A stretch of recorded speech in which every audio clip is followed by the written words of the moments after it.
Hello everyone, welcome and welcome back to our channel Education Space. I am Divija and आज हम part 4 करने वाले हैं बहुत ही इंपॉर्टेंट चैप्टर का, जो कि है क्लास 12 साइकोलॉजी का चैप्टर 2 सेल्फ एंड पर्सनालिटी। इस चैप्टर के 3 पार्ट्स पहले ही हो चुके हैं। Please go and watch them first because उन्हीं का कंटिन्यूशन है ये। स्पेशली अगर आपको सारे नहीं देखने तो पिछली वीडियो तो देखनी ही पड़ेगी, बिकॉज हम जो साइकोडायनामिक अप्रोच हम लास्ट वीडियो में करने लग रहे थे उसकी कंटिन्यूएशन है ये वाली part.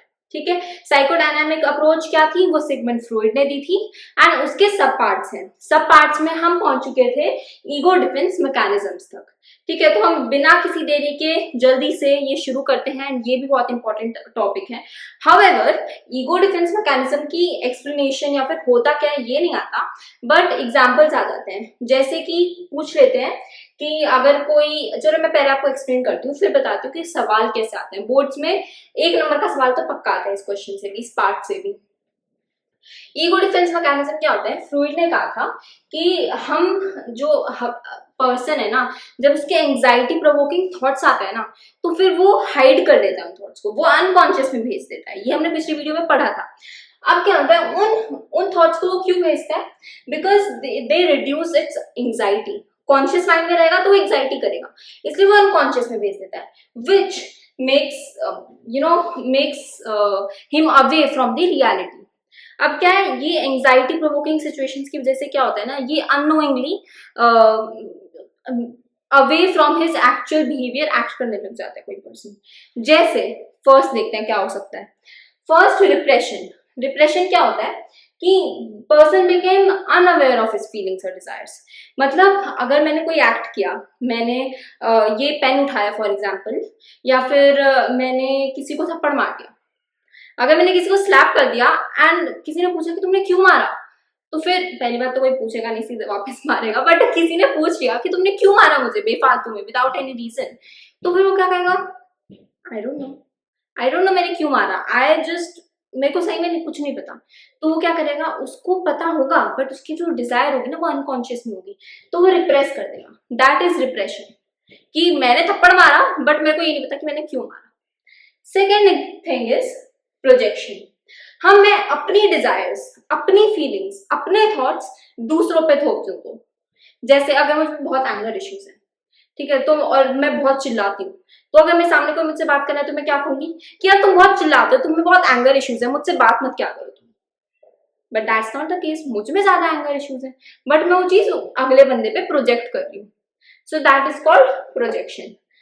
Then comes denial is a person refuses to accept reality। Denial और रिप्रेशन में बहुत कंफ्यूजन होती है लोगों को।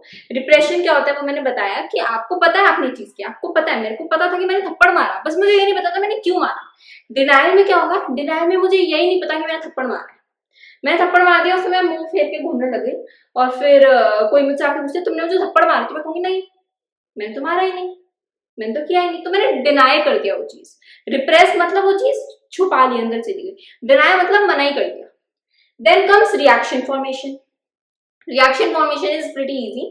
उसमें क्या है कि हम जो अपना रिएक्शन है ना फॉर्म करते हैं, जो एक्चुअल बिहेवियर है ना अपना, वो नहीं करते हैं, वो कुछ और उसकी एनर्जी किसी और चीज में चैनलाइज करते हैं। अगर मुझ में एंगर इश्यूज है, ये आपकी बुक में भी ये वाला एग्जाम्पल है कि अगर मुझ में एंगर इश्यूज है तो मैं क्या करूंगी, मैं वो एंगर इश्यूज को दिखाने के बजाय मैं जब भी मुझे एंगर आएगा मैं रिलीजियस एक्टिविटीज करने लग जाऊंगी, मैं रिलीजन की तरफ बहुत ज्यादा वो हो जाऊंगी, अटैच्ड हो जाऊंगी। तो क्या हुआ, मैंने अपनी एनर्जी चेंज कर दी, मैंने अपना बिहेवियर अपोजिट कर दिया then what actually it is. Then comes rationalisation. जैसे नाम बता रहे हैं, हम रैशनलाइज करने की कोशिश करते हैं, अनरीजनेबल जस्टिफिकेशन देते हैं। ठीक है, जैसे कई लोग कहते हैं कि लक, ठीक है, अगर मैंने कोई एग्जाम दिया और मेरा वो पास नहीं हो पाया तो मैं क्या कहूंगी कि यार मेरा लकी पेन नहीं था ना मेरे साथ, तो इसलिए मैं पास नहीं कर पाई वो exam. What is it? I am giving unreasonable justifications. मैं रीजन देने लग रही हूँ अनरीजनेबल चीजों का, right? Unreasonable thoughts to form a reasonable justification, but I am not able to form it, so it is. However rationalisation और reaction formation भी कई लोगों को डाउट होता है। आई होप आपको ये क्लियर हो गया हो and it's pretty easy actually. अगर आप ढंग से समझोगे तो it's pretty easy. Reaction formation क्या होगा, मैं फॉर्म करूंगी अपना रिएक्शन में, अपने आप को चेंज करूंगी, अपनी एनर्जी चेंज करूंगी, अपना बिहेवियर चेंज करूंगी। और रैशनलाइजेशन में क्या होगा, रैशनलाइजेशन में I would change myself, I would not change myself, इसमें I will change myself. Rationalisation में I would not change myself, I would instead give unreasonable thoughts. मैं अपने आप को नहीं बदलूंगी, मैं अपने वर्ड्स को चेंज करूंगी। सो ये था ego defence mechanism. Now let's go to the last subtopic of psychodynamic approach. So अब हम चलते हैं स्टेजेस ऑफ पर्सनैलिटी डेवलपमेंट पे। तो इसमें क्या कहा था, ये बहुत ही थोड़ी सी लेंथी है, बट इसमें ज्यादा कुछ याद करने की चीजें नहीं है, बहुत ऑब्वियस सी चीज है, बस ये याद करना है कि नाम क्या है स्टेजेस का, दैट्स इट। स्टेजेस के अंदर क्या है, it's very easy. First thing we come on oral stage. अब इसमें क्या होता है, सबसे पहले बता देती हूँ पर्सनैलिटी डेवलपमेंट क्या सोच के दिया था फ्रूइड ने। फ्रूइड सेड कि अब बिकॉज हमें पता है पर्सनैलिटी बचपन में ही डेवलपमेंट होना स्टार्ट हो जाती है, तो उन्होंने क्या किया, स्टेजेस, 5 स्टेजेस ऑफ डेवलपमेंट के, ठीक है, which was this 5 stages of development या फिर stages of personality development, it is the same thing and it is also called psychosexual development।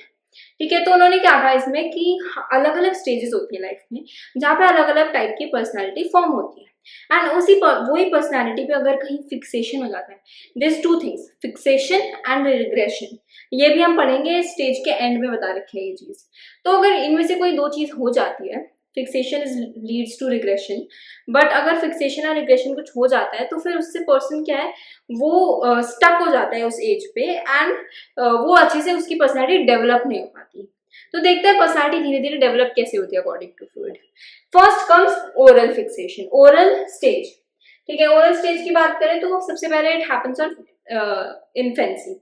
Oral stage मतलब जब बच्चा पैदा होता है, स्टार्टिंग के 2 to 3 months तब की बात चल रही है, 2 to 3 months 1 year, उस एरिया का टाइम, इन्फेंसी का टाइम में होती है ओरल स्टेज। उनका इंस्टिंक्ट क्या होता है, फोकस्ड ऑन माउथ, क्योंकि उस टाइम पे बच्चा कुछ कर ही नहीं सकता, all of its instinct is focused on mouth. वो खाना खाने से उसका ग्रेटिफिकेशन होता है, ग्रेटिफिकेशन मतलब सेटिस्फैक्शन, तो खाना खाने से उसे सेटिस्फैक्शन मिलती है और कोई तरीके से उसको सेटिस्फैक्शन मिल नहीं सकती। फिर आता है, अब फूड से उसका हंगर रिडक्शन होता है तो ऑब्वियसली सेटिस्फैक्शन मिलेगी। And then few main things which happens at this stage are feeding, thumb sucking, babbling and biting. Feeding खाना, thumb sucking you know, babbling मतलब बाबा बीबी ऐसी ऐसी आवाजें निकालता है ना बच्चा जब छोटा होता है, उससे उसको ग्रेटिफिकेशन मिलती है। एंड बाइटिंग, दांत निकल रहे होते हैं बच्चों को, तो ये सारी चीजें होती है वो ओरल स्टेज में आती है, एंड इस सारी स्टेज में ये होता है। अब दिक्कत क्या होती है कि ना अगर कोई बच्चा ढंग से ये चीजें ना कर पाए, या तो ओवर फीडिंग या अंडर फीडिंग, या कोई प्रॉब्लम हो जाए, इन 2 मेन रीजंस होते हैं, ओवर फीडिंग या अंडर फीडिंग, ये लीड कर लेता है ओरल फिक्सेशन से। बच्चा मतलब फिजिकली तो बड़ा हो जाता है बट उसकी पर्सनैलिटी का कुछ पार्ट हैम्पर हो जाता है। ठीक है, फ्रूइड का भी कुछ लोग कहते हैं कि he might have a problem in this stage, जिसकी वजह से उसको रिग्रेशन हुआ इन फ्यूचर। अब रिग्रेशन और फिक्सेशन क्या होती है वो भी पढ़ेंगे आगे जाके, but this is about oral stage. Let's go to anal stage now. तो अब एनल फिक्सेशन में क्या होता है, एनल फिक्सेशन फर्स्ट क्या था, ओरल फिक्सेशन, वो था 1 year तक, ठीक है, 1 to 2 years। नाउ इन्फेंसी की stage, now it comes 2 to 3 years पर। 2 to 3 years में क्या हो जाता है बच्चों में, anal fixation, anal stage start हो जाती है। एनल स्टेज क्या होती है, उसमें urination and defecation are the main sources of gratification. बच्चा यूरिनेशन सीखता है और डिफेक्शन सीखता है, ये सारी चीजें जब सीखता है ना तब उसका प्लेजर क्या हो जाता है, उसके बाउल मूवमेंट्स उसका प्लेजर सीकिंग एरिया हो जाते हैं। पहले उसका माउथ था, अब उसके बाउल मूवमेंट्स है। अब आता है next thing which the child starts to learn in this stage as its personality develops is conflict between id and ego. पहले बच्चों में सिर्फ इड होता है, हमने पहले भी बात की थी in the previous video lecture कि बच्चों में इड होता है, हाई लेवल्स ऑफ इड, धीरे धीरे वो ईगो को एक्सेप्ट करते हैं। तो ये मूवमेंट होता है 2 to 3 years का, जब बच्चों को रियलाइज होता है कि there is a difference between id and ego and conflict start between it. And ये हाउएवर बेड वेटिंग वाला टॉपिक, मतलब ये लाइन और ये point is not in your book, but if you want you can mention it, and इसमें number नहीं कटेंगे, बल्कि it is much better to mention it. कि बेड वेटिंग, अगर एनल फिक्सेशन, अगर ओरल फिक्सेशन क्या तो होती है, तो क्या होता है, ओरल फिक्सेशन होती है तो फिर आगे जाके प्रॉब्लम्स आती है पर्सनैलिटी में, बिकॉज ओवर फीडिंग या अंडर फीडिंग होती है। इसमें क्या है, अगर बेड वेटिंग करने लग जाता है ना बच्चा, तो क्या होता है, वो एनल फिक्सेशन की वजह से होता है। अगर बड़े होके भी बच्चा अगर बेड वेटिंग कर रहा है, it might be due to anal fixation according to Freud. We should remember this that ये साइड सिर्फ फ्लूइड के लिए है। मैं बार बार बोलती हूँ, पिछले वीडियो लेक्चर में बोली थी, दीज आर नॉट, मतलब obviously some of it are accepted, but some of the parts are not accepted right now, they are more developed now. Now comes phallic stage. Third stage was phallic stage. It comes under 4 to 5 years. जब बच्चा 4 से 5 साल का होता है, तब phallic stage में आते हैं, तब they get aware about their own sexuality and the relationship between their parents, the sex relationship between their parents. ये जब चीज बच्चों के बारे में aware होती है ना, तो 2 टाइप की चीजें होती हैं, एक गर्ल्स में और एक बॉयज में। बॉयज में आता है ओडिपस कॉम्प्लेक्स, ठीक है। एज पर फ्रूइड एक ओडिपस कॉम्प्लेक्स होता है, जो कि उसने ग्रीक माइथोलॉजी से लिया था। इलेक्ट्रा कॉम्प्लेक्स भी ग्रीक से लिया है और ओडिपस कॉम्प्लेक्स भी ग्रीक माइथोलॉजी से लिया है। ग्रीक में कहते हैं कि Oedipus was a boy who unknowingly killed his father to marry his mother, ठीक है। He started developing feelings towards his mother, तो ही किल्ड हिज फादर। ऐसे ही फ्रूइड कहता है कि at this age boys tend to show their love and become more loving towards their mother, but they become hostile towards their father. जो उनके father होता है उसके हेट रिलेशनशिप हो जाती है, because they start fighting for their mother.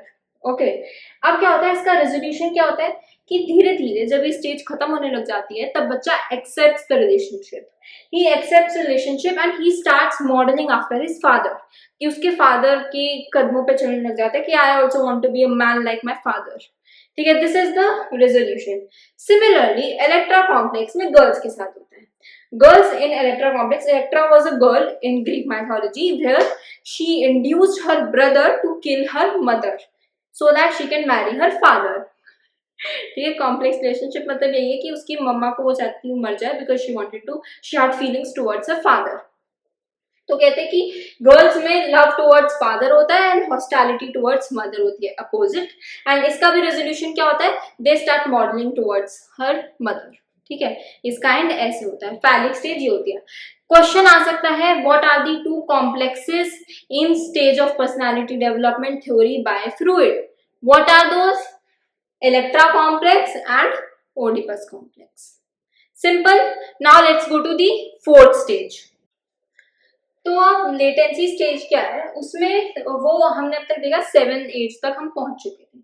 7 to puberty, जब भी प्यूबर्टी आती है, कुछ लोगों में 12 में आती है, लड़कियों में बाद में आती है, लड़कों में पहले आती है, कुछ लड़कों में बाद में आती है।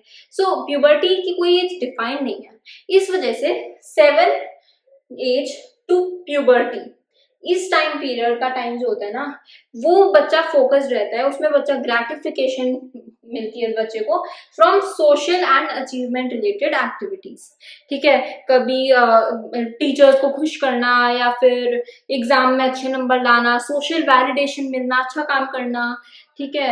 इससे बच्चों को खुशी मिलती है, तो वो ग्रेटिफिकेशन 7 टू प्यूबर्टी वाली ग्रेटिफिकेशन जो है वो और सोशल अचीवमेंट से मिलती है, ठीक है।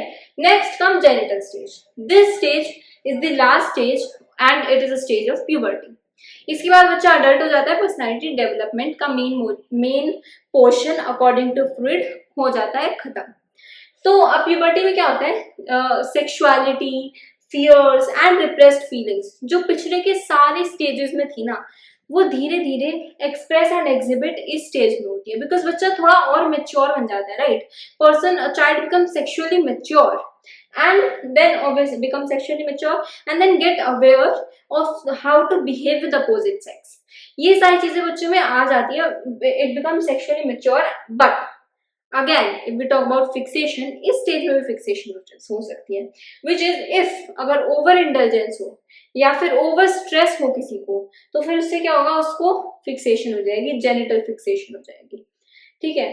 अब हम इतनी देर से मैं बोल तो रही हूँ कि फिक्सेशन फिक्सेशन फिक्सेशन होती है कुछ, बट फिक्सेशन एक्चुअली होता क्या है?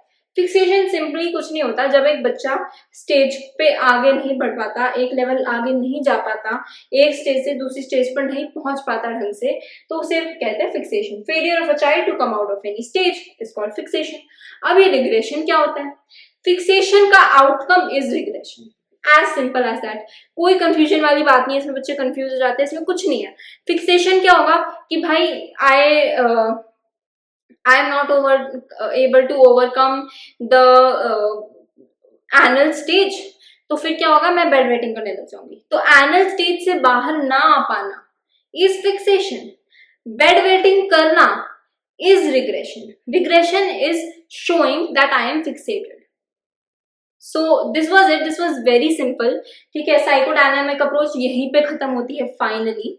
ठीक है, अब आता है, अब फ्रूइड ने दिया साइकोडायनामिक अप्रोच, एंड उसके आगे क्या हुआ? उसी के जो डिसाइपल्स थे ना, उन्होंने बोला कि नहीं, इस अप्रोच में बहुत सारी गलतियां हैं। ठीक है, ये approach can't be accepted without critically examining it. तो उन्होंने क्या किया? अपनी अपनी अप्रोच दी। ठीक है, उन्हीं के डिसाइपल्स ने अपनी एक अलग अप्रोच दी, अपनी एक अलग थिंकिंग दी अबाउट पर्सनैलिटी। अब हम नेक्स्ट वीडियो लेक्चर में वो पढ़ने वाले हैं कि हाउ फ्रूइड, पोस्ट फ्रूइड जो पर्सन है, जो साइकोलॉजिस्ट है, उन्होंने क्या सोचा और जो गलतियां थी फ्रूइड की। Like Freud was not a really really really correct psychologist, उसने बहुत गलतियां की। जैसे he only focused on males. ठीक है, उन्होंने बोला कि यार फीमेल्स की तो कोई वो ही नहीं है, फीमेल्स की तो कोई थिंकिंग ही नहीं है, कोई पर्सनालिटी नहीं है, the only work of females is to follow males. तो he was a very different person, he was not actually a really good psychologist in that case, but obviously he had a great contribution in psychodynamic theory. तो अब उसके आगे देखते हैं कि post फ्रूइडियन approach क्या थी in next video lecture. Till then keep watching, bye.